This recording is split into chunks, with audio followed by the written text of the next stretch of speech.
laptop once, and it said, this was an original paint by numbers, whatever edition. Good eyes. Then I had to All go right. by numbers. Nothing wrong with that. Oh, Do that. Don't tell me you grew up painted by there numbers. was mine sitting on my Grandma flight. or something like that? Came loose.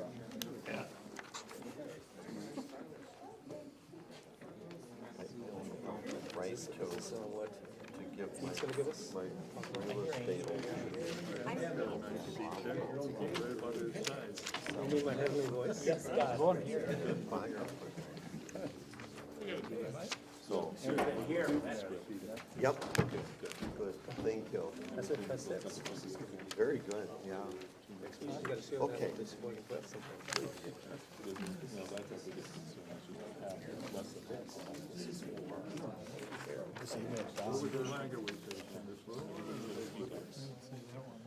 On the wall. Did you want to check the sign? Did you check the sign-in sheet? Jim, flag's over there. Or right there.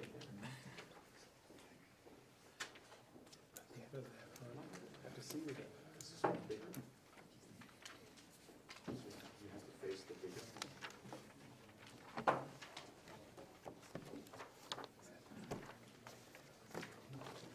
Just for the record, we'd never been under this kind of pressure before with someone giving us cues, 4, 3, 2, 1, all this stuff. So we're on, right? Okay.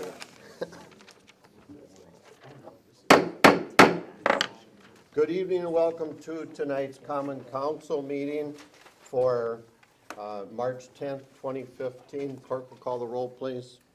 Williams? Here. Nelson? Here. Fernsler? Here. Hildebrand? Here. Hanson? Present? Fowler? Here. Sedlacek? Present. Markham? Here. Let the record show we have a quorum. Next item is the pledge. Please stand. And we have a flag to our right. I pledge allegiance to the flag of the United States of America and to the republic for which it stands, one nation, under God, indivisible, with liberty and justice for all.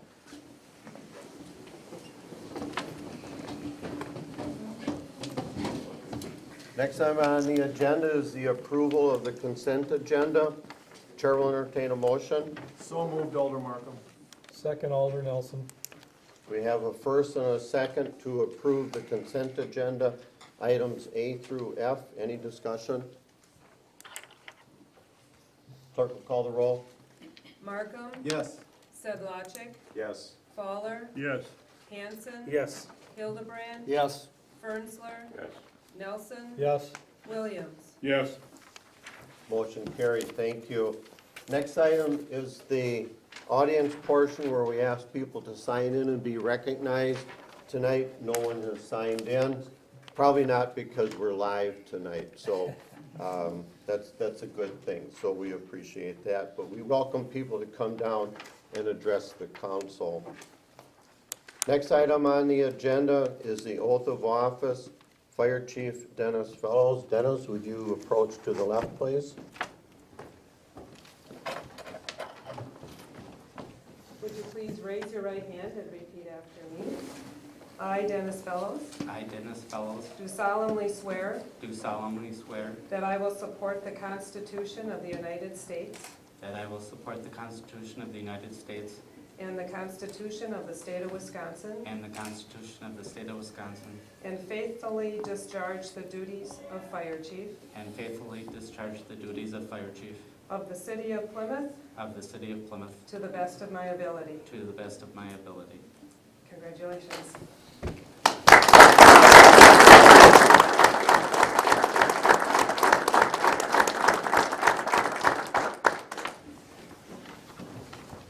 With this badge, I thee pin you Fire Chief.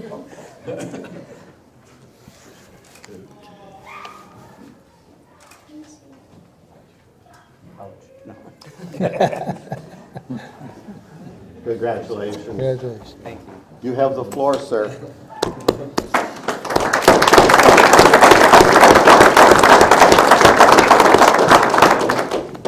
It's been a long road to get this far, and I am willing and ready to continue doing as fire chief and moving the fire department forward. And that you guys will serve faithfully as we serve the city and continue to grow and go forward. And thank you, everybody, for your support. Thank you.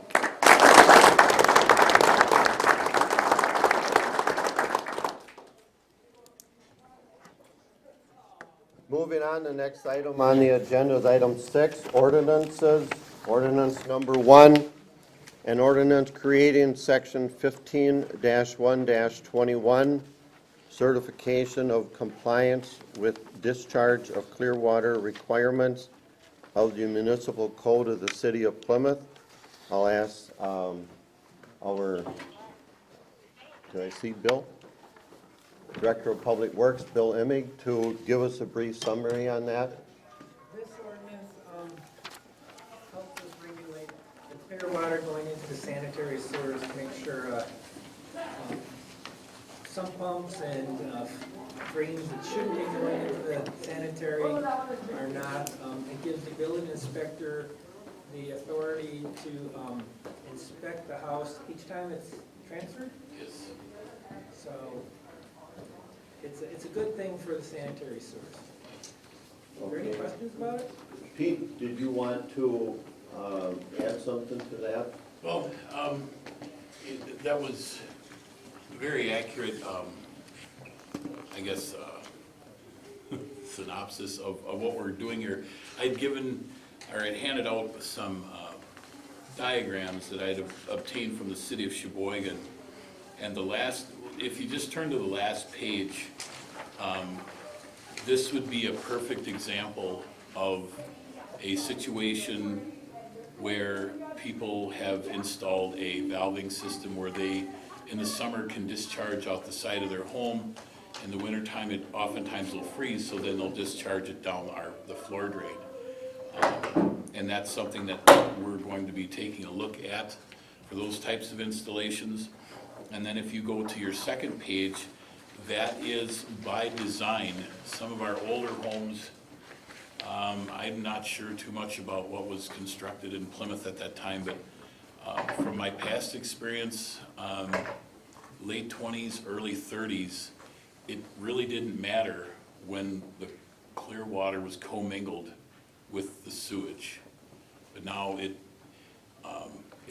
creates more treatment issues. And it was explained to me by one of our past operators of the wastewater treatment plant that he gave the example that if you take a look at the high school pool, you know, that great big body of water that we would consider clean and would jump right in, and he said you take 1 cup of sewage and dump it in that big body of water, now you have to treat that whole body of water.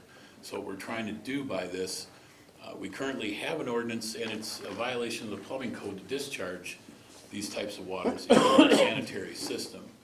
But what we're doing this evening, or taking a look at doing this evening, is creating an ordinance that gives us a tool to work with to actually proactively inspect these potential cross-connection violations. And there's a good chance there's the greater population, if they have a problem, they don't even realize it. Yeah, I was going to say, are there any questions? I think, Crystal, do you have anything to add to that, or city attorney at all, for this ordinance? Then I think we should entertain a motion and then have discussion on that. I think what I'll do there is just kind of outline some of the Okay. basic provisions within the ordinance. If you want me to do that now, I'm happy to do that. I think so. So basically what's happening here is you have the understanding that when you sell property, you're going to now have a clear water inspection, and the city building inspector is going to be responsible for conducting that inspection. And if you've sold property in other municipalities within Sheboygan County, you're probably already familiar with the clear water inspection. I think the city of Plymouth is one of the last municipalities to come on board with requiring these inspections. And Once there's an accepted offer to purchase, what will happen is the seller will need to be responsible for contacting the building inspector, maybe it's the realtor. Pete will go out there, take a look. If everything's good, if there's no discharge to the sanitary sewer, Pete's going to be issuing a certificate of compliance, and away you go, the sale goes through. If there is a discharge to the sanitary sewer, and Pete's diagrams show you how that might happen, then there'll need to be some remediation of that discharge before the sale goes through. And if you turn to the second page, under paragraph D, that's where the language starts about the notice of noncompliance. And so that's what Pete will be issuing, or your building inspector at the time, in the event that there is some illegal discharge. It will give the owner an opportunity to fix the problem. There's 60 days for compliance if there's an illegal sump pump, 120 days if there is a under the basement floor connection. And so those will need to be brought into compliance. And there are some exceptions to getting the inspection done. Under paragraph E, if there was an inspection done within 1 year prior to the next transfer, you don't need the reinspection if the property owner says, look, I haven't made any changes, then you can get by with transferring it without having another inspection done. There's an appeal process spelled out in paragraph F. If somebody feels that the notice of noncompliance was made in error, they can come to the Public Works and Utilities Committee and plead their case, and maybe the committee will overturn that notice of noncompliance. Under paragraph H, we provide for a contingency in the event that there is a pending sale and we don't want to delay the sale. The seller can, or the buyer, whatever they agree to, I suppose, they can escrow funds to guarantee to the city that it will be completed. So even though this will now be a requirement when property is sold, it doesn't necessarily need to hold up the sale, that can still go through. Under paragraph I, we spell out the Clearwater inspection fees, and there's a resolution on the agenda tonight under 7C, which sets that fee at $55 per inspection. And then we also have some waivers of the fee. So if there is a conveyance of property that's triggered by death, then there will not be an inspection fee. But there are some qualifications on that too. A Clearwater compliance certificate needs to have been previously issued, and somebody needs to be out there and meeting with the building inspector right away so the inspection can take place. But that fee will be waived in that scenario if there was a conveyance that's triggered by a death. The effective date on this is June 1st, 2015. So we've got about 3 months to go through the educational piece of it so that people are aware that this is now in effect in the city of Plymouth. And then this ordinance would only be active against property transfers that are occurring after that date. And if there is non-compliance, the penalty is pursuant to the general penalty of the city code. And we anticipate that in the near future there will be a bond deposit schedule update that's brought before the council, which will include an exact dollar amount, so that in the event there is non-compliance, the building inspector would have the ability to issue a citation for violation of this code section. And so that's the summary, and I'm happy to answer any specific questions if there are any. Okay, with that, the chair will entertain a motion so we can discuss and then have clarification on some points. So move, Alder Hanson. Second. Second, Alder Hildebrand. We have a first and a second. Questions of either Bill Emig or Pete or Attorney Fever, Alderman Sidlacek. So, I'm a homeowner. How would I know ahead of time, I guess? What are things, I mean, It's, because I personally own one of those houses in the 20 to 30 range, and so what are things that are going to set you to say, we've got an uh-oh? well, for that vintage of home, a couple of things. If you go to your floor drain, and I have a tool that I've made out of a stainless steel rod, and you run that rod down, and it runs along the riser pipe of your floor drain, seeking that connection from the side. Or I've come across some, if you go in your basement and you see a sewer clean out near your water meter, and then you go around on the other side of the basement and there's another clean out, that's very suspect of that connection. And then if, let's say you, to an extreme case, let's say you decided you wanted to sell your home, eventually the title company is gonna get involved, and we're in the process now of notifying real estate titles, attorneys' offices, to let them know that the city of Plymouth has kind of come on board with this, and so that you'll be notified at that time that there's an inspection required. Alderman Hildebrand. What's gonna bring those older houses into compliance? Is it gonna be For something example, new like what's, Yeah, for example, it's, you know, that middle page in your diagram where you have that drain tile that's directly connected to the riser in your grade. That would probably be, the most severe case to where then it would require the installation of a sump pump and a pit. And they would interrupt that connection and divert that water into a pit, put it in a pump and inject it outside the dwelling. so these older houses aren't gonna be grandfathered in as? No, and there's a lot of older homes that have absolutely nothing. And very honestly, there are times that, you know, due to stored items or the fact that this is all piped in, it's undetectable, you know. But if a house is really old, it won't have any drain tile. And I guess similar to that, in the late 50s and early 60s, they oftentimes installed a floor sink against the back wall, and they just ran the drain tile right into the floor drain. So that when the groundwater would come up, it just goes right into the sewer.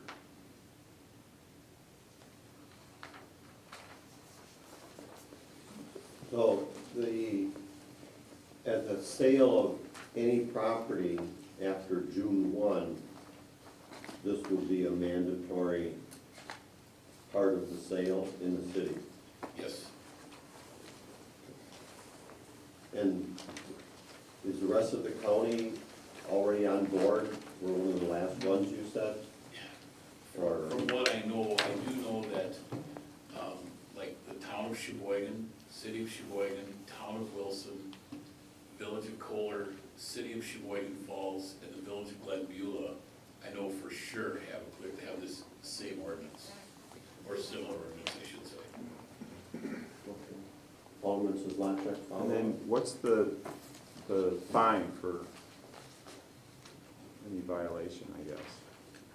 And right now, it's subject to the general penalty, and it's a very broad range. I think it's like 25 to 2,000 per violation.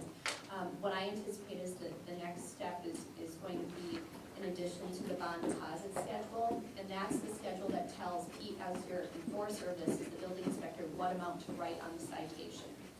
And so, you'll see that number, and you can adjust that number if you decide to at that time. But I'm anticipating it's going to be, I believe we talked about $100 per violation for a first offense, which in municipal court, which is where it will be prosecuted, the total will be $187. And you would still be required to take Fix it. corrective You action. still would need to fix it. Alderman Hildebrand. Before that fine, they're gonna be given a chance to correct?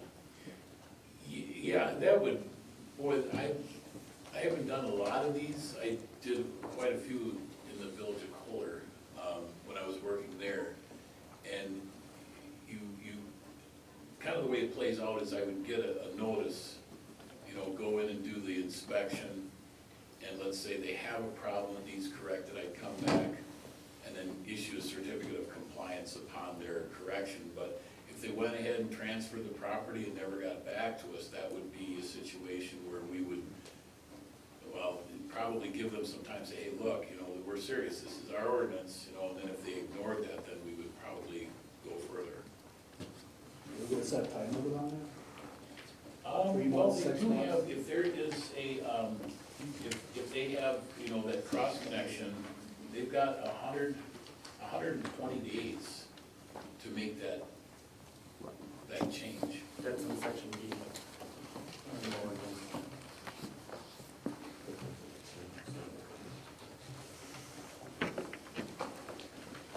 Any other questions?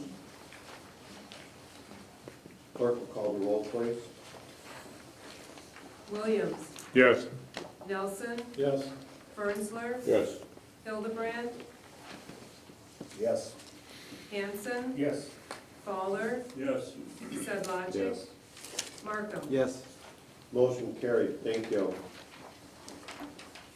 And I would say, Pete, if you have updates on that going forward, you can always distribute them as things come about with the council. Sure, and as, you know, the community hears about this, if you, as alderpersons, get any questions, please forward that to me, absolutely. Good, thank you. Item 7, resolutions. Resolution number 6, budget adjustment resolution. I'll ask Clerk Huberty to read that. Be it resolved that the labor pool account be allocated to the various wage accounts per the attached schedule.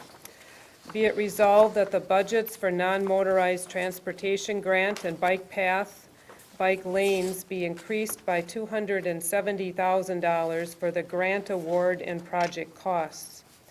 Be it resolved that the budgets for utility share of risk management insurance and workers' compensation insurance expense be increased by $34,000 to report utility workers' compensation insurance as part of the risk management fund. Be it resolved that the following revenues be committed for future expenses.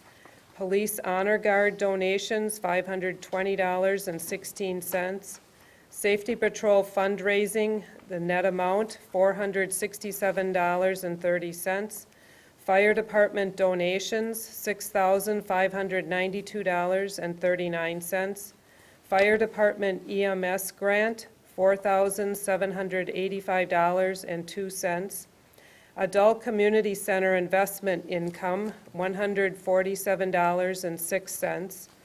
Veterans Park Memorial donations, $939, and Ski Hill donations, $25. Be it resolved that the following unspent budget items be committed for future expenditures. Sick leave payouts, $70,000. Redevelopment Authority contribution, $3,500.37.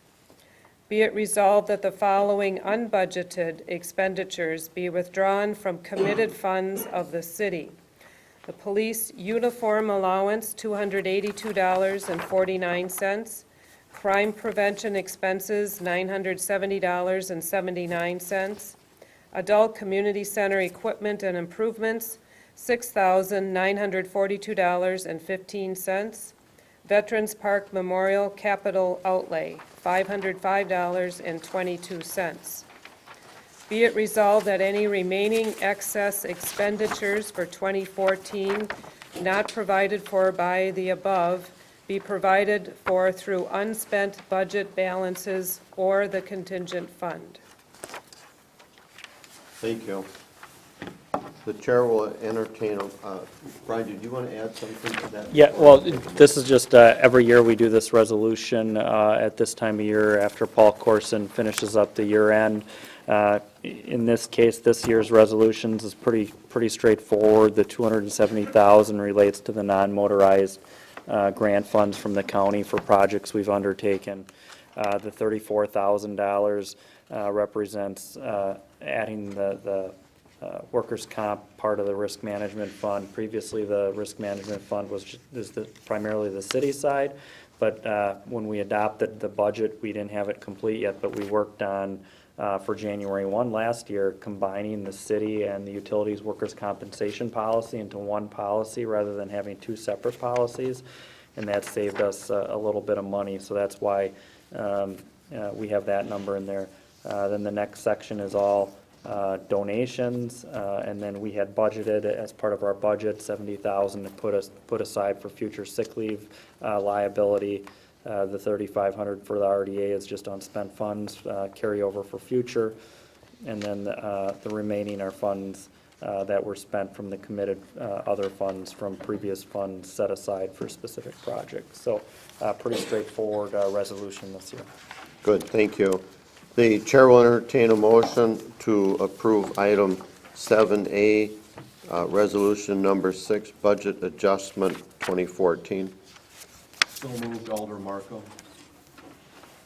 Second, Alder Williams. We have a first and a second to approve resolution number 6, budget adjustment for 2014. Any discussion or questions?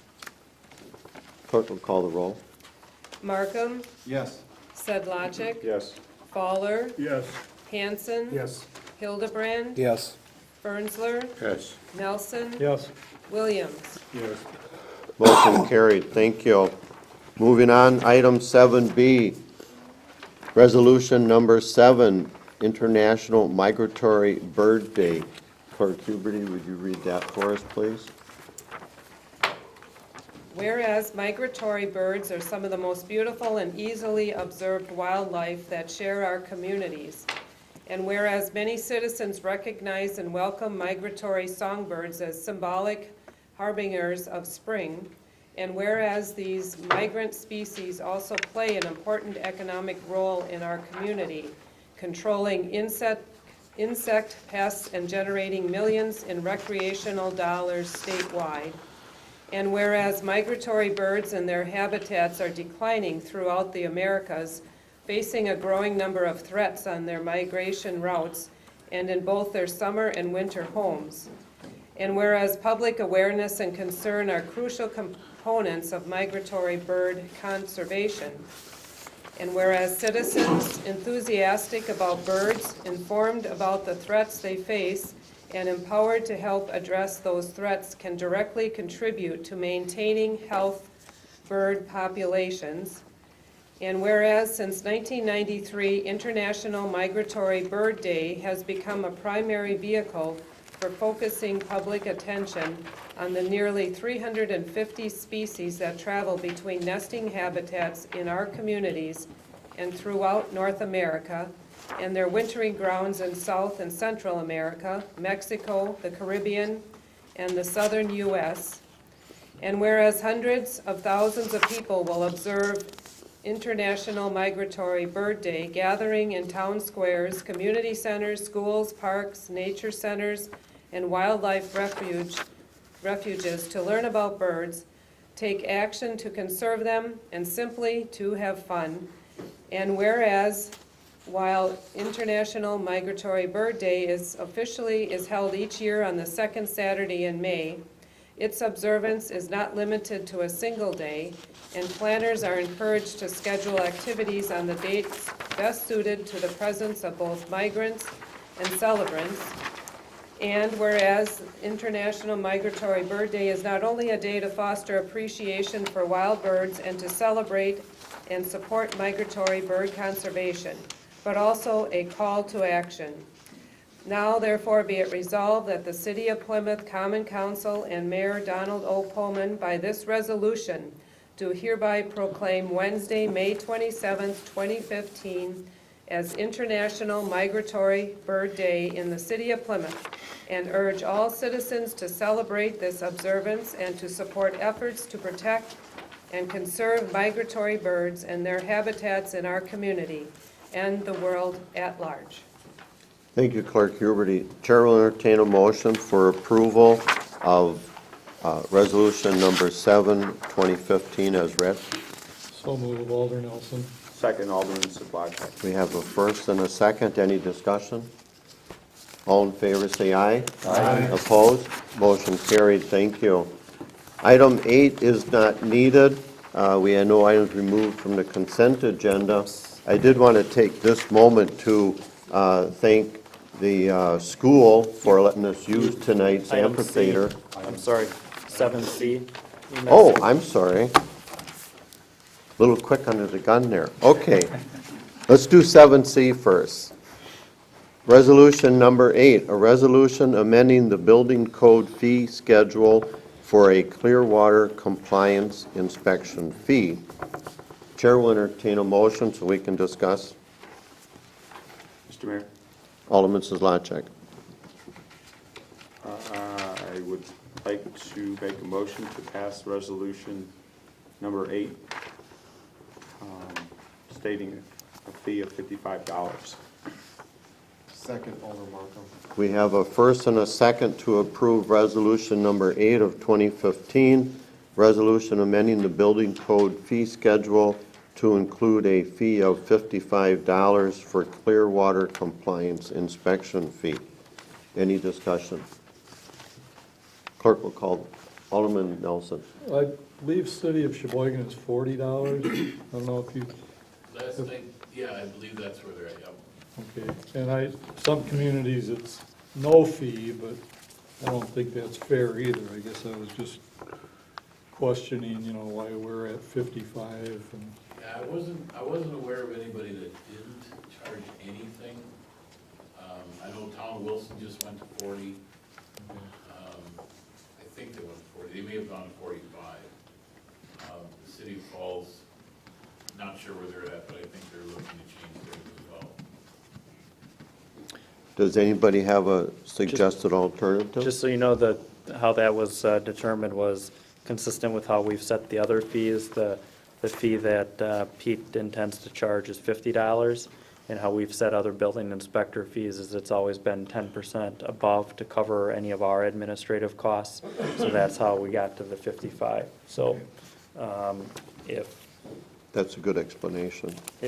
we don't, I guess that's up to debate if, you want to try and negotiate something different, but that's the fee he's looking to collect under his contract. Well, I guess maybe to clarify, the fee would cover the first and any subsequent inspection. So let's say I went to a property, they were fined $55, here's your certificate. Or if they had a problem, here's what you need to do to fix it, call me when it's ready, I come back, good to go, here's your, but in the event that they didn't, they missed the mark on the second time after, because I would give them written orders, then I would probably, I would charge them for a third inspection. Any other questions? Clerk will call the roll. Fowler, Yes. Fernsler, Yes. Markham. Yes. Hanson. Yes. Nelson, Yes. Sedlacek, Yes. Hildebrand, Yes. Williams. Yes. Motion carried, thank you. Now, item 8, is it needed? We didn't remove any items. And I would like to take the opportunity to thank Plymouth High School for allowing us to use the amphitheater, and especially Council President Hanson for facilitating the arrangements for tonight. We're in a nice facility, and we're partnering with the high school, and that's appreciated. Moving on, item 9, old business. Item A, discussion and possible approval of funding for the North Milwaukee Street Railroad Crossing alternative. I think I would ask our Department of Public Works, Bill Imig, to lead the discussion on this. You can chime in anytime you want. Okay. As you may be aware, you should be aware, on September 18th, which is tomorrow, the Office of Commissioner of Railroads is scheduling the public hearing about closing the crossing on, the railroad crossing on North Milwaukee Street right by Sartori Foods. The council, a while back, approved what I'm calling alternate B, which is basically leaving the road right where it is, agreed to add a little curb and gutter. Alternate A, I'm sorry. Thank you, sir. We're going to add a little curb and gutter. I have a list of items that the city and the railroad had agreed to, and that we were going to try to do it by June 1st of 2015. I had a contractor lined up last summer to do the curb and gutter, but then it kind of got like, we're going to close this, so So this is the alternative before the commissioner. And this was gonna cost us about $40,000. The Wisconsin Southern Railroad has begun construction on the line from Plymouth to Sheboygan Falls. On February 25th, they had a pre-construction meeting. I attended, the mayor attended, and Jared Kinzinger, he's the railroad coordinator for the Department of Transportation, was there. And we talked a little bit about the impending public hearing. And we talked about different alternatives. And his comment to us was that, if we don't present any alternatives, they won't be considered. And we talked with Jared, we talked with, from the Roger Schmidt, I don't even know the last name, Schmelig or something like that. So anyway, we talked with Roger from the Wisconsin Southern, and we were talking about different alternatives. I showed them alternative B. This is what we refer to as the Mayor's French curve, kind of cleaned up. This has a right turn lane. It makes it a little better approach to Western Avenue for a car, and would still allow a truck to make the left-hand turn down Western Avenue, Milwaukee Street, or swing over to Main Street and get into Sartori Foods. The cost to do something like this would be, for the city, we're guessing 100 to 150. There's a lot of variables because we don't have an agreement with the railroad. I would think that the railroad would improve the tracks. There's a number of things. They have plans for the signals now. We'd have to make new plans for the signals, things like that. So we talked with Jared from the DOT about that. On March 2nd, the mayor, the city minister, and I met with a guy named Tom Running. He worked for RRX LLC, hired by the Wisconsin Southern to draft a report to present to the Commissioner of Railroad on the 18th, which will be the railroad's position on leaving this crossing open or leaving it or closing it.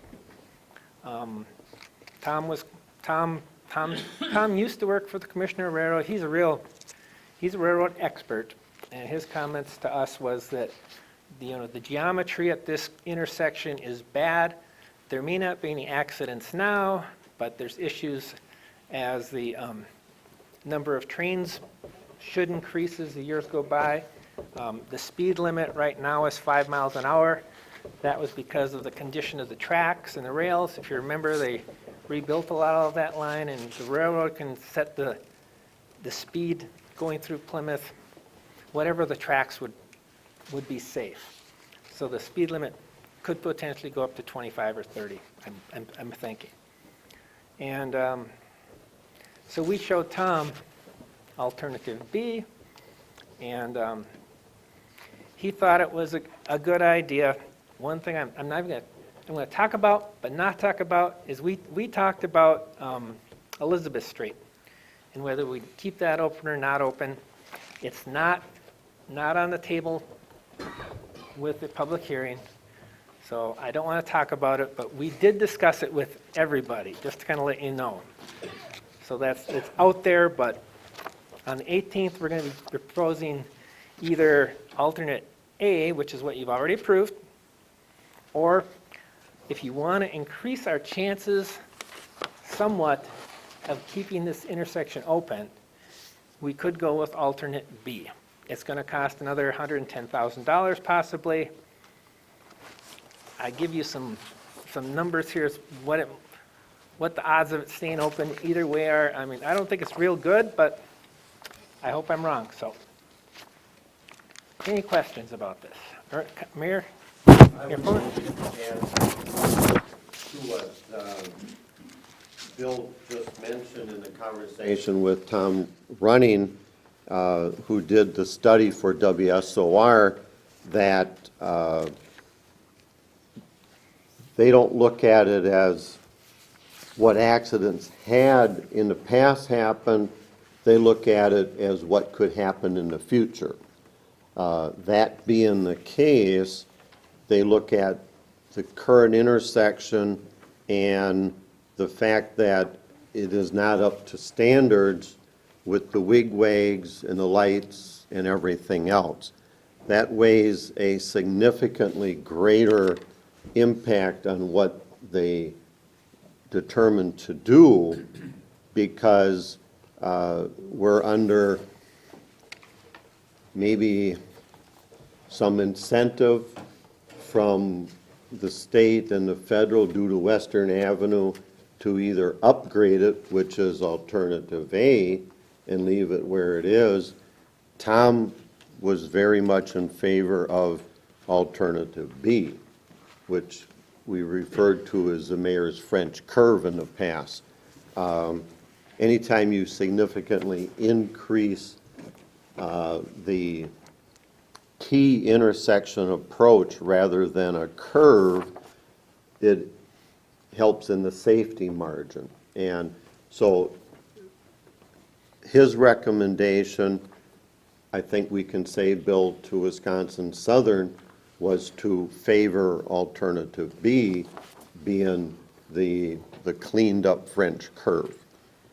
The participation on that, as Bill said, we hope to still have the lights allocated from DOT as they did in the past. The railroad certainly participates in the right-of-way because that's their property. And then, of course, we would have our participation, and there's a possibility that we could also get the participation. Sheboygan County, along with 8 other counties, participates to the tune of $25,000 a year. Sheboygan County has been in the Eastern Wisconsin County Railroad Consortium now for about 7 or 8 years, and to date we've had very little, if any, projects in our county. That is an official sanctioned body by the state. It's actually meeting tomorrow in Portage, and I will be going to that meeting with the purpose of trying to get on their agenda in 2 months and have participation from the Eastern Wisconsin Railroad Consortium in some fashion. Typically, they do an 80-20 approach. So 80% is Wisconsin Southern, 20% is Railroad Consortium. So I will be bringing that to them tomorrow for their May meeting. Bill, the earliest time that we would start this potential project is when? It'd be 2016. 2016. And of course, we all know Highway 67 is being reworked all summer long, starting in April Correct. of this year. So we certainly don't need any more roads torn up and detours in the meantime. But questions?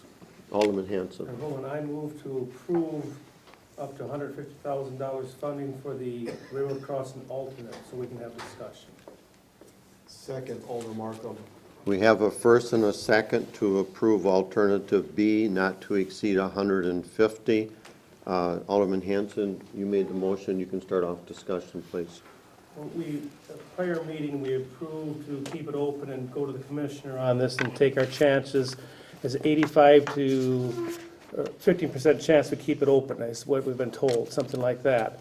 Well, by presenting an alternate B on this one, it sounds like it'd have a better chance of being approved. And our goal is to keep this open, this crossing open. And there's other fundings that we might receive on this, might not receive on this, but as looking at this possibility, making it so it's a T squaring up when you do enter it, and it's got possibility to go over to Satori, et cetera, like this, it sounds like a pretty good alternative for us. Whether the commissioner will approve it or not, but he'll have two items on the table to take a look at. That's correct. Any other questions?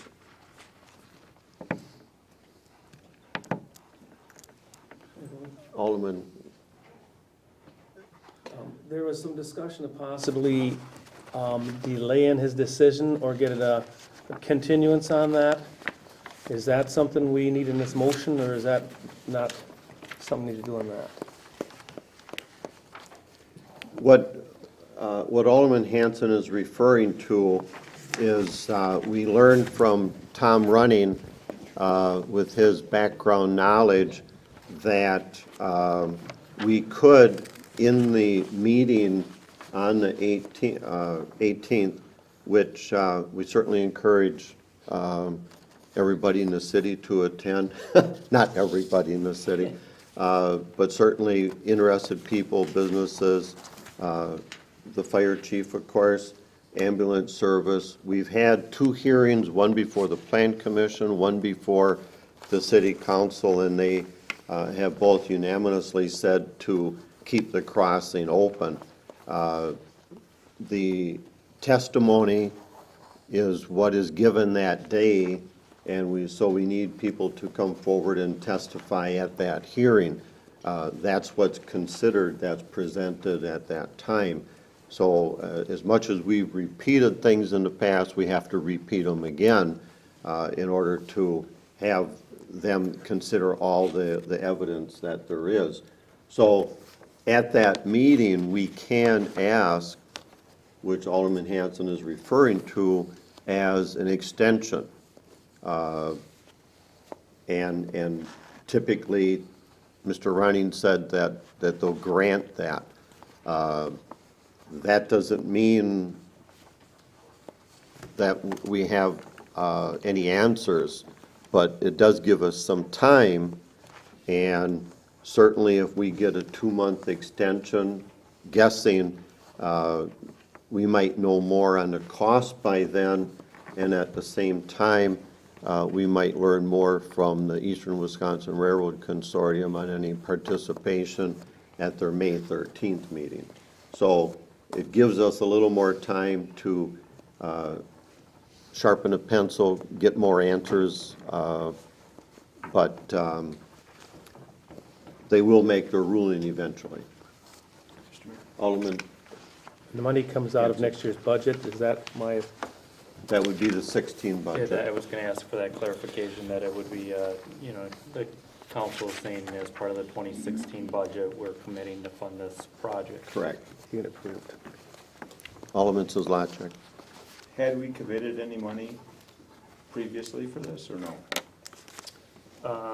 Well, we voted that we would, I'd have to go back and check the meeting minutes, but we voted to spend up to 40,000 on alternative A.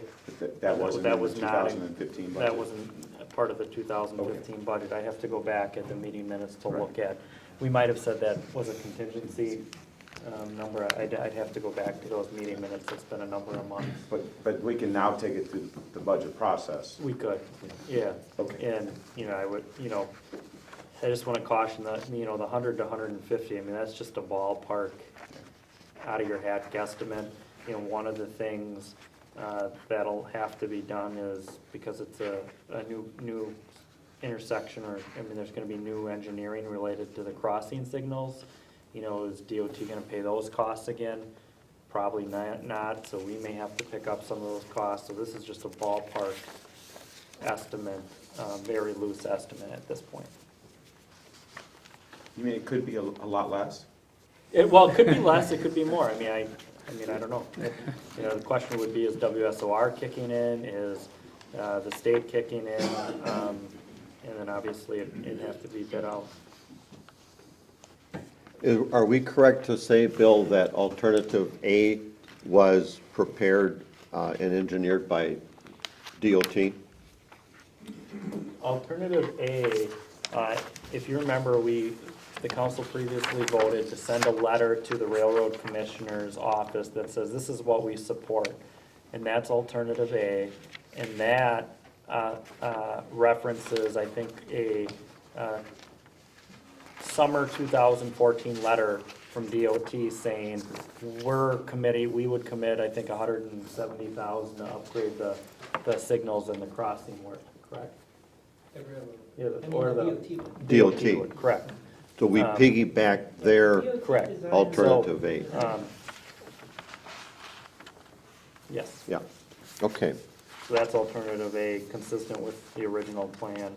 B, the idea with B is, are we improving the crossing and, slightly increasing our odds to keep it open?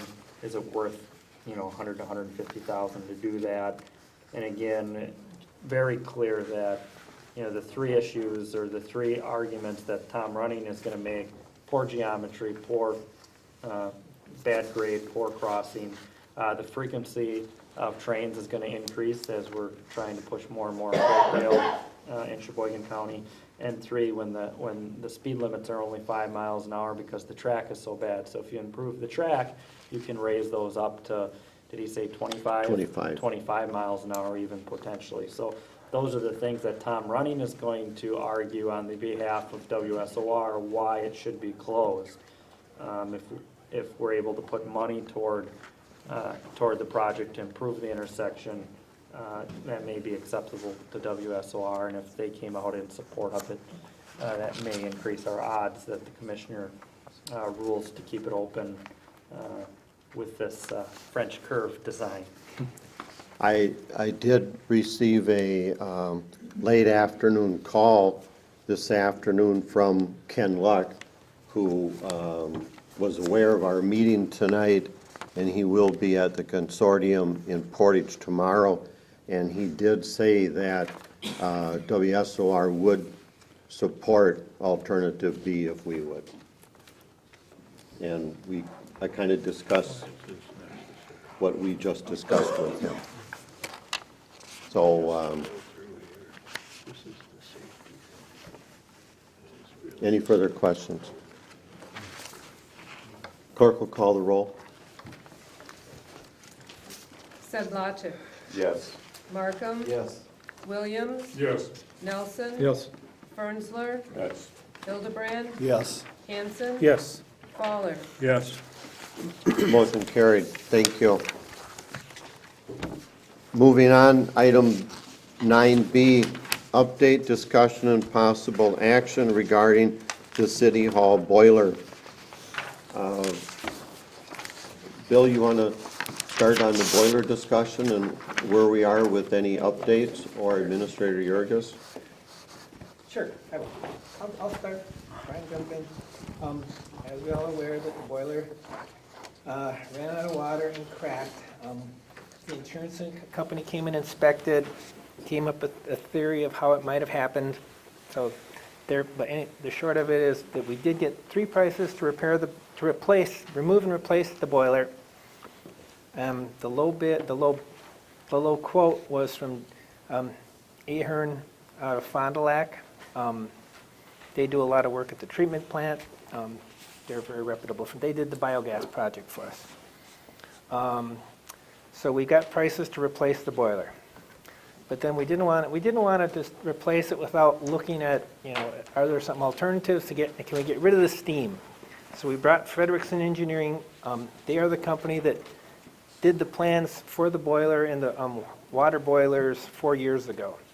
And they came in, we talked about, as you can see in this letter, we looked at putting the furnace, taking the furnace from the lobby and putting it upstairs, putting 2 furnaces like that upstairs to have forced air on the 2nd floor, and putting ductwork going to the council chambers, the mayor, judge's office, and around the auditorium, and maybe heating 305. And the cost to do that would be about $60,000. And then to convert the rest of the building from steam to water boiler would be the $220,000. His memo is on the back, his email kind of outlining. So if you want to take action tonight and authorize the $60,000 and the $220,000, it's on the table. You could do that. The payback, the steam boiler is 80% efficient. The new boilers will probably be in the 90, maybe 95% efficient. You're spending $60,000 to heat rooms that we use 10, 20 hours a month. So there's not going to be a lot of payback because they're not used a lot. The hot water boiler that's downstairs would be more beneficial because we do have steam. The controls are bad. The steam is much more of a maintenance issue than hot water. We have the steam traps and other items. But at the end of the day, 4 years ago, we looked at this. I don't think we looked at the forced air idea, but I know we looked at converting it to water. And we did again this time. And when we first talked about doing the whole building for water, it was like, I think, $400,000. So we got it down to $280 by putting some furnaces and stuff. So we're planning on just replacing the boiler and getting the radiators, traps cleaned up and keeping a better eye on those because it seems something to do with the steam traps, letting the steam back down into the pumps. That was one of the problems. And we'll also be looking at when the condensate pump pumps the water into the boiler, there's not really a control telling it if the boiler needs water, and that when the cold water from the water system, right now it goes directly into the boiler, and it should really be mixed with the other hot water because the condensate water is hot, so that you're not getting that cold water right into the boiler. So we'll be looking at doing some of those things. But any questions about this? Comments? The chair will entertain a motion at the motioner's decision so we can discuss. Mr. Mayor, I make a motion to replace the existing boiler at a cost of $36,552. I second that, Alder Hildebrand. We have a first and a second to proceed with J.F. Ahern from Fond du Lac for the replacement of the existing boiler at a cost of $36,552 with some small additional costs, as Bill indicated, to finish the project. Yeah, can we just add to Administrator the Jurgens. motion that recognize the, treating the water and any improvements in the controls? Yes. That we add that, that's not part of the 36,000, but those are the things we want to work out. But obviously it's going to be a lot more reasonable than, well, it's still going to be a lot less than the other two bids. Yes. First and second agreed to Yep. modify. Thank you. And just so you know, I did talk with insurance again today. It is a covered claim. They encourage us to move forward as quickly as possible because, they're aware that we have temporary heating and, they don't want to pay those costs any more than they have to. And if we don't show progress, they're not going to continue to pick up those costs, so. Thank you. Any other comments? Alderman Hanson. As far as the third floor and it's $60,000, is that something that we looked at, not that we're ever gonna do it, but is that something that can be done in the future do we cut that out and do some other type of heating system to the top floor? Or is this gonna be locked in with this boiler? Well, the boiler that we're replacing is an equivalent to our existing boiler, Right. which meets the needs and demands of the third floor. So we wouldn't need to do, So we would need to do that. I You guess I'm wouldn't just need to looking do at that. some type of, it could be converted someday if we come up with some other type of heating system or. the reality is that, it'd probably be more convenient to go to the forced air system and the hot water from controls and, only increasing the temperature on the third floor when you need it. But the reality is the cost savings, it's not gonna come anywhere close to payback. So you'd be doing it for convenience and maintenance reasons, which Any other questions? Cover that cost. Clerk will call the roll, please. Ernstler, Yes. Hanson, Yes. Sedlacek, Yes. Williams, Yes. Hildebrand, Yes. Markham, Yes. Fowler, Yes. Nelson. Yes. Motion carried, thank you. Moving on, new business, 10A, approve health insurance for new fire chief. Administrator Yurgis, would you give us a summary on that, please? In the past, when we've hired department heads, we have provided a health insurance benefit earlier for department head positions, and so that's why that's on the agenda tonight for your consideration. Due to our new plan and the new federal regulations, we can't just add the fire chief to our existing plan because our stop-loss carrier won't cover any claims if there were. And so the request is to provide some level of benefit for a short-term health insurance coverage during this 90-day transition period. Thank you. The chair will entertain a motion for approving a health insurance plan for the new chief. Alderman Hanson. Woman, I move to approve the health insurance for the new fire chief to $2,400 coming from the fire department wages resource For the 90-day. for the 90 days. Correct. Second, Alder Markham.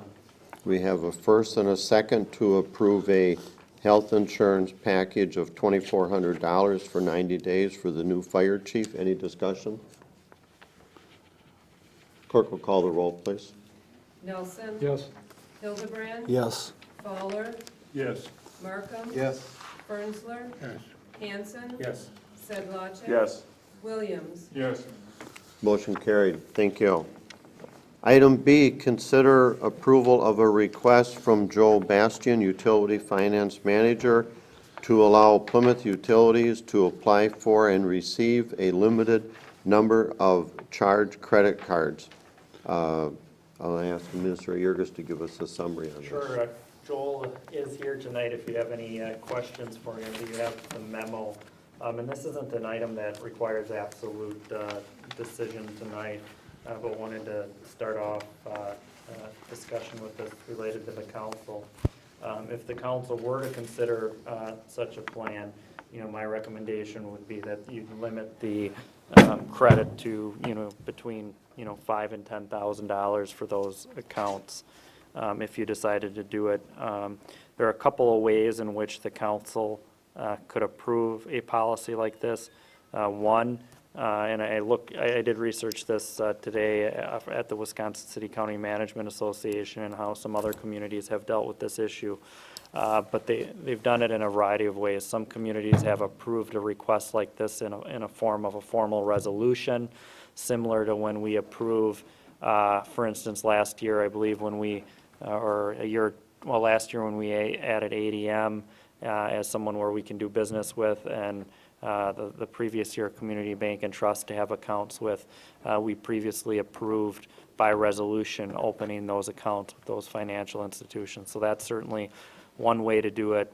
A second way to do it is have a formal credit card policy, which I would say is incorporated into our purchasing expenditure policy, which again, we already have that policy on the books. If someone would be purchasing something that's not approved as part of the budget or unauthorized, whether they did that with a voucher check or a credit card, they would still be violating city policy either way. But we could have a more defined credit card language as part of our expense policy, and that's a simple upgrade to or amendment to our existing financial policies. The third way is, that they've documented it as part of the meeting minutes and approving it just by a voice vote. So it's a matter of, if you want to consider that, how formal you want to go. We can put together whatever option you want to put forward. But really, the discussion came up is over the years, it's been harder and harder for employees. Jim Peterson, for example, is listed on the memo, and others to registers employees he's in charge of for seminars and different things which require credit card, and he's used his personal credit card to do that. And, you know, in the past, there has been instances where he's had to deal with, you know, security issues where somehow through the website, you know, maybe his credit card is stolen and something is fraudulently put on there. Well, he's got to deal with that on his personal credit card when he was doing that for official city business. And then, as you know, something that was discussed a couple of years ago when we were doing the audit was we had a situation where someone didn't turn in their personal expense reports in a timely manner, and those expense reports had to do with using their personal credit card and not turning those in soon enough.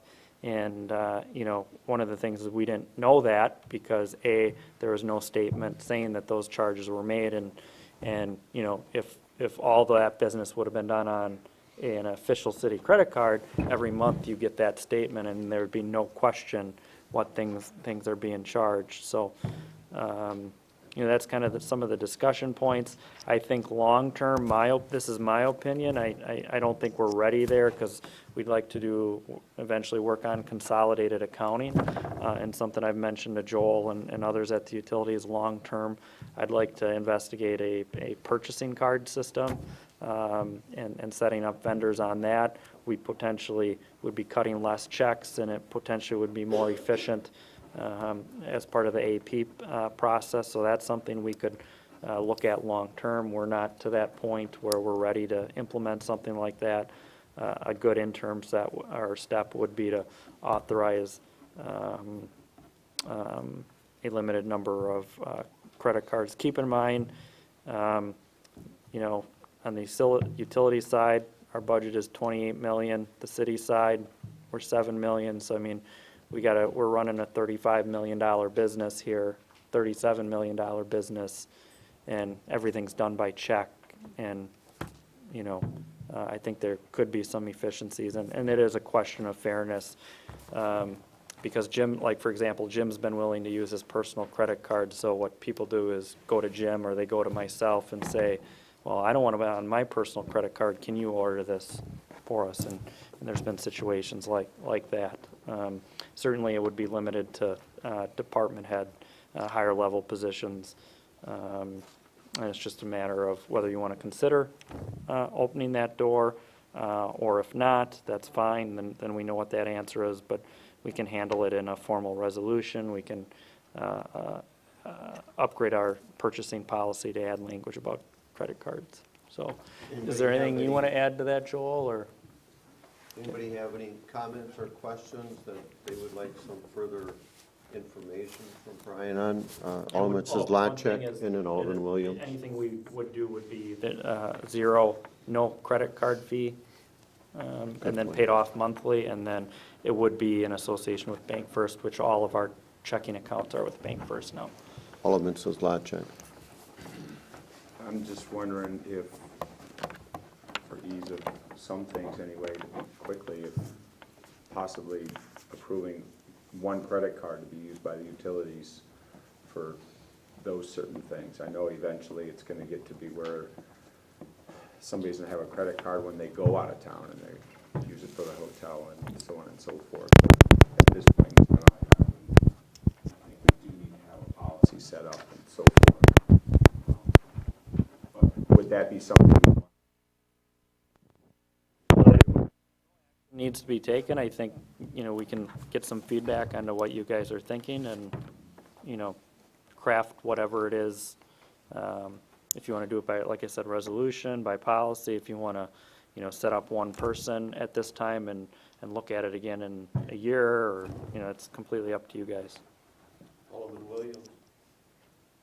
You kind of listed out 3 different options.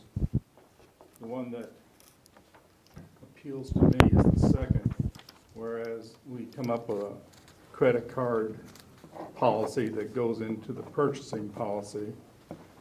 And my question would be that, would Bill then be approving or reviewing the monthly statements? How would the tracking be? Well, you know, the monthly statements would still have to be signed off by whoever.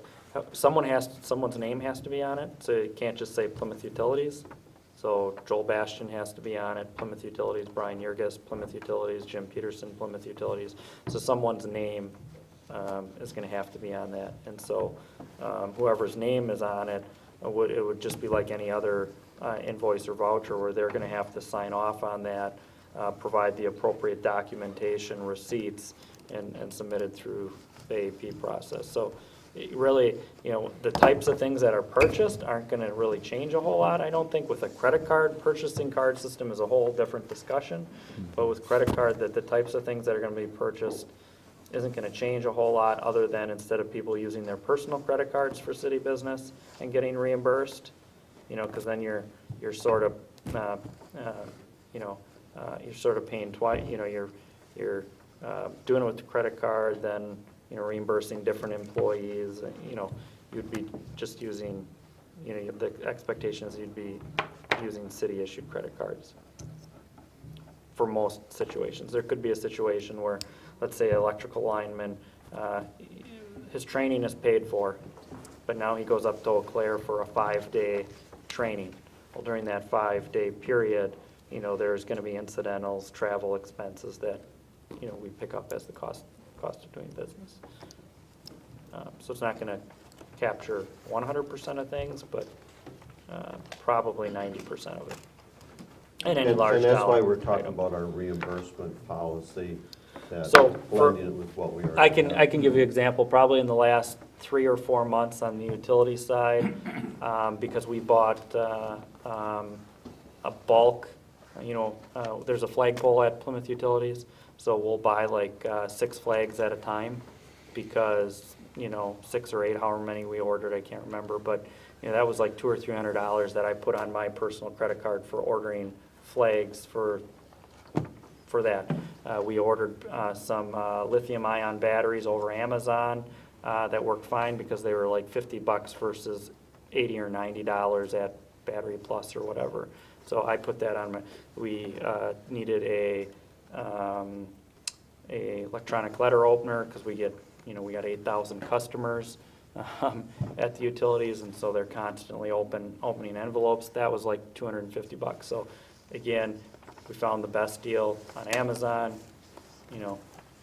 All those things went through my personal credit card. Those would be an example of things that over the last couple of months that that's just me, and that doesn't include other city employees. Do you Bill abbreviate Emig, the you have a reward question? point? No, just a minute. Bill Emig, you have a question, and then Discussing this. Alderman The Nelson. same thing is true in public works. I know Charlie finds things online.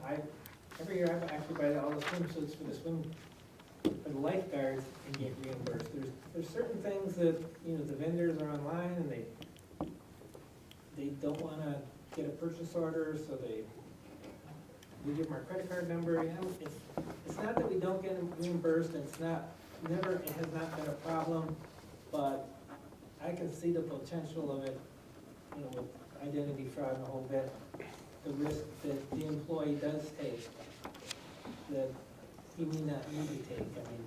Nowadays, you buy so much online, you don't know if it matters, but if you did consider this for the utilities, it wouldn't be a bad idea, I'm sure, for the police and fire and public works.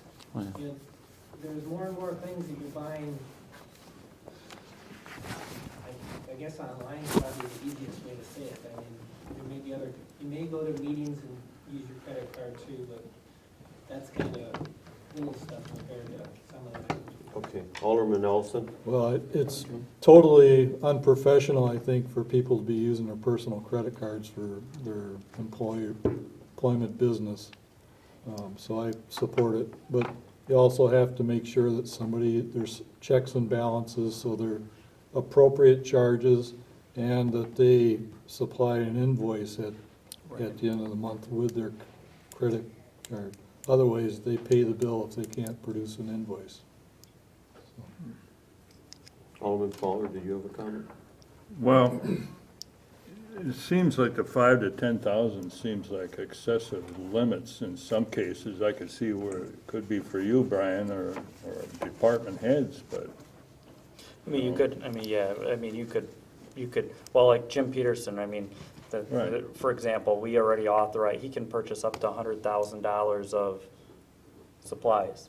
Yeah, You but know, he's not so- gonna do that on a credit card, right? No, but I mean, what the right dollar amount, is it 1,000, is it 2,500, is it 5,000, is it, certainly not more than 10,000.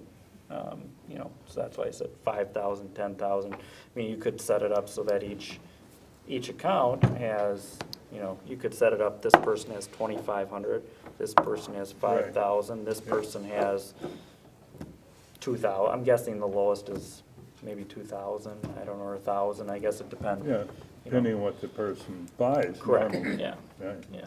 yeah, I mean, certainly not everybody would need a $10,000 limit, that's correct. no, That's correct. then you'd wanna be bonded.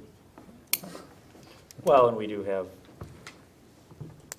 coverage. I think what I'm hearing is to bring a policy update back to us for adoption and approval and blend it in with the existing purchase and expense policy, and we'll go from there. And you guys are okay with just staying with Bank First? Yes. I mean, not going out and getting, Yeah, it's a no fee, it should be that's the zero important fee, so thing. Right, that- yeah. that's the biggest thing. Yeah, no fee is important. Yep. Okay, good. Good summary. Thank you very much on that one. Item 10C, update on county radio project. Chief Tauschek? I believe the council was provided a letter that was sent out to the chairman of the county finance committee. I'm not going to go line by line. It's pretty self-explanatory. I just have a few highlights. I thought I would have more information, but they're still gathering information at the county level. Right now, they're looking at April or early May to start installing mobile units. You can imagine how many mobile units countywide when you have fire, EMS, law enforcement. It'll take quite a while. Part of that project will be the county radio technician and the city radio technician. And I'm sure whatever company, be it Motorola or EF Johnson, will provide some support for installation. They're looking at if everything is completed at the joint dispatch, being online, ready to go in early January of 2016. I have some, right today at 4 o'clock, they were supposed to have a price list, but it wasn't available yet today, but I did get some verbal quick quotes on the standard mobile, which are the car units or the equipment units, at $3,072 per unit, and the standard portables are $2,589. And as you looked at that, or as you read that memo from the county to the chairman, that law enforcement, fire, EMS will be covered. What's not covered is Department of Public Works and Utilities, so that the city will have to pay the cost of those. And our local unit, Department of Public Works, has 4 office radios, 3 portables, 18 for the trucks. Plymouth Utilities has 6 office radios, 8 portables, and 20 trucks. Police Department, we have 7 mobiles, 17 portables, and 4 office. And I'm not quite 100% sure what the fire department has, maybe. Yeah, we'll have to. But the county has all these inventories. Fall of early 2014, we gave the inventory to the radio people. So what I will do is I get information, I will share it with the council in the future. Good. Any questions of the chief? They're upgrading countywide and, Right, all our radios are not supported. We might have a few radios on the police department. We purchased 5 portables 3 years ago, 2.5, 3 years ago, because we couldn't get them supported, and those will be compliant. And then we have also 1 mobile unit that we had to replace. If you remember, in 2014, we couldn't get parts to fix that, so we won't need those. So. okay, good. Thank you. Look forward to the update on that. Thank you. Item 10D, discussion and possible approval of the 2015 City Hall Solar Panel Project. Administrator Jurgis.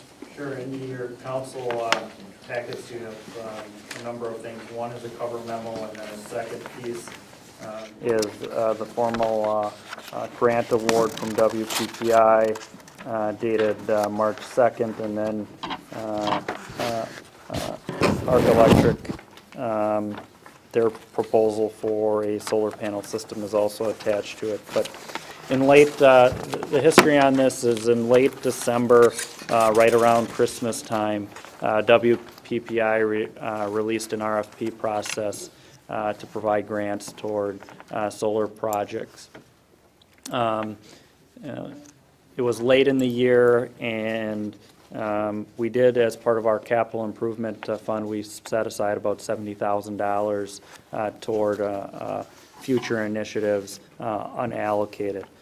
So what I did was I said, well, as long as I'm not committing the city to anything, apply for the grant, see if we can get a grant, see if we can pull something together, and if we get the grant, then bring it to the council and consider whether you want to do a solar project or not. The short story is we had about 4 weeks to pull together a site assessment and accept proposals, which we did publicly bid it. We did have some difficulty in getting proposals, but we did get the one proposal. It's the same firm that did the solar trackers out at the Plymouth Utilities building. So we submitted what we had to WPPI along with the grant application.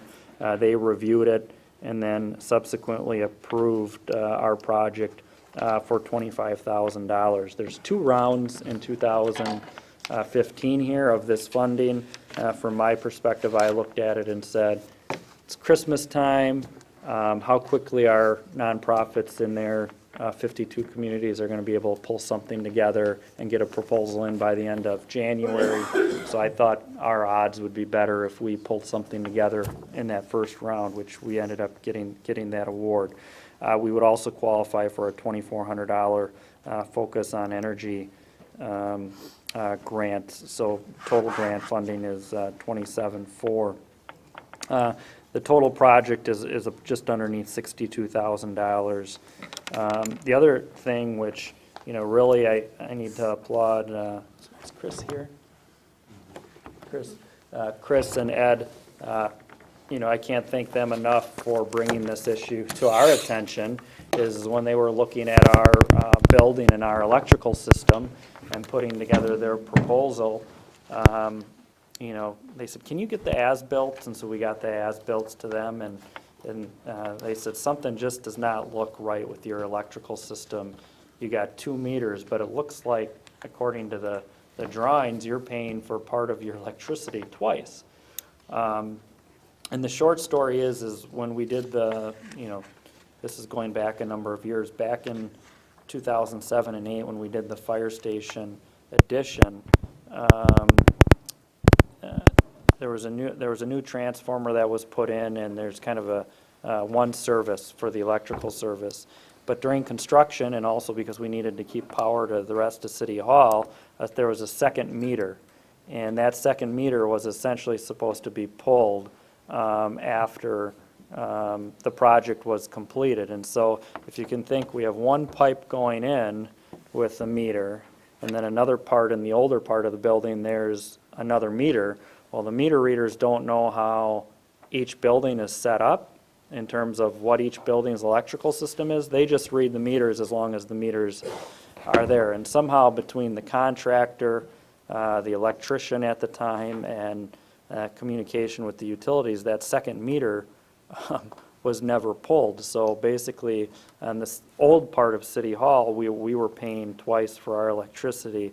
And going back, we're owed, this could have been going on for the next 30 years until we had an electrical project. But basically, it was caught because of looking into the solar project. Joel, where's Joel? Joel left. He cut the city back a check in the amount of $35,000, because over that 6-year period, that's the equivalent that City Hall overpaid for our electric bill, because that second meter was never pulled at the end of the fire station addition. So, that comes into the equation. And so I guess, with the grant, it probably is a 10-year payback. Although, $35,000 and the grant, essentially you would have the solar project paid for. So that's the question of whether you want to accept the grant and move forward with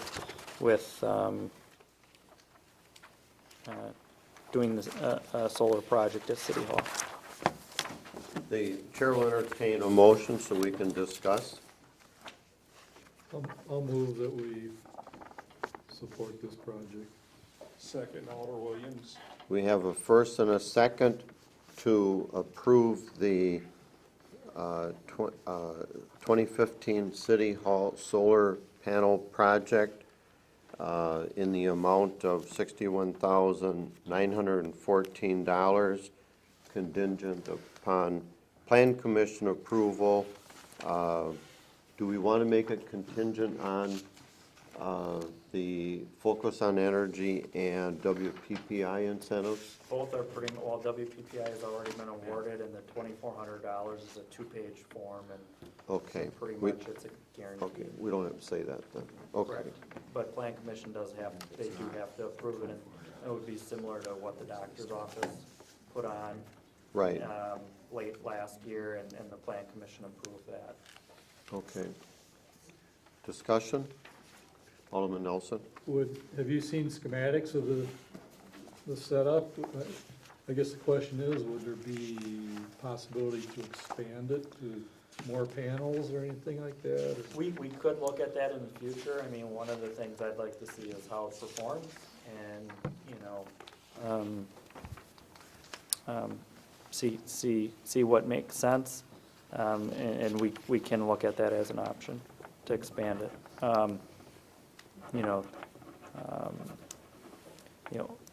Obviously, the last couple of years, solar has come down quite a bit, and, I see that trend continuing.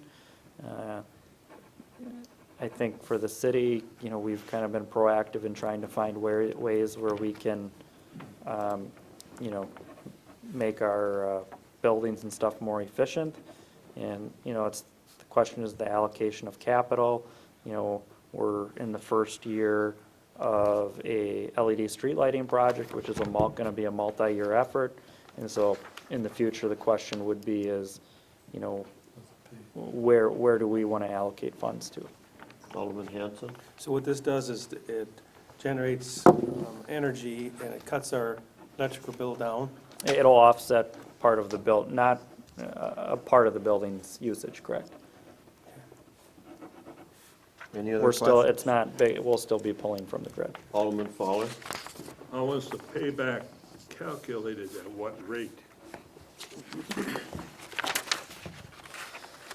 Well, I mean, there's different ways to look at it, but there's the way that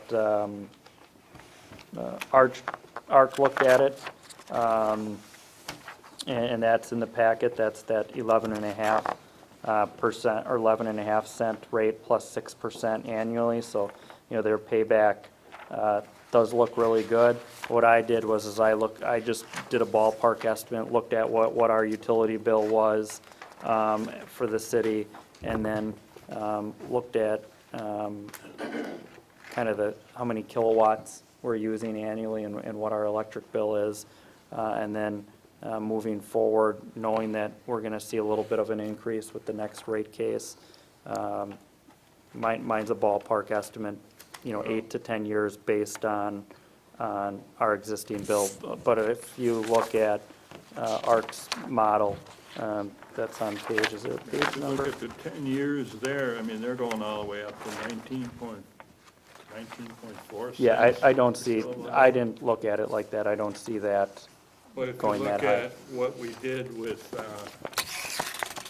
a customer who installed a wind turbine, I believe he gets 3.4 cents per kilowatt hour. Correct, and that's, just so we're clear, that's a situation where they're putting more back on the grid. Here, we wouldn't be putting anything on the grid, okay? So we're just reducing our consumption, so if we're reducing and we're not putting on, it's not at the wholesale rate. And the second thing is just so we're clear, and since we're live on TV, we can make a point of this. With the biogas project, if there are peaks where we actually are putting power back on the grid, we get paid that 3.44 cents, that wholesale rate. So, the city wouldn't be treated any different than any other customer of Plymouth Utility. But I just think that the payback period is, I mean, the rate is very aggressive. It goes from 11.5 Oh, I agree. to 19.4 cents. I agree, and that's the way they put it together, but I don't believe that are, I sure our hope not. cost. Yeah, on the on the WPPI, I'm on the board of directors, over the next couple of years, we're looking at 2%. Over the next couple of years, where it's gonna be in 4 or 5 years, I don't know, but the next couple of years, it's about 2%. So I agree. Any other questions, comments? Clerk, call the roll. Hanson, Yes. Fowler,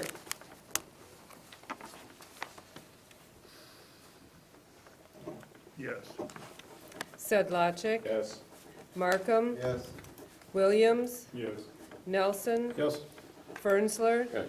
Hildebrand. Yes. Motion carried, thank you. Item 10E, announce mayoral appointments to the new ad hoc Mullet River Corridor Study Committee. Terry Evans, Bill Barbier, Jan Cheka, Bill Zem, Mark Melcher, Alderman Charles Hanson, Alderman Jim Seslacek, Alderman Dave Williams, and Mayor Don Pullman. We will also have additional representatives from the Chamber of Commerce and the Downtown Business Association to be named shortly. Moving on, item F, announce public hearing scheduled for the Office of Railroad Commissioner on Wednesday, March 18th, 2015, at 1:30 p.m. and again at 6:30 p.m. in the Fire Department Training Hall regarding the closing of North Milwaukee Street rail crossing at Western. The chair will entertain a motion to adjourn. So move, Hanson. We have a first and a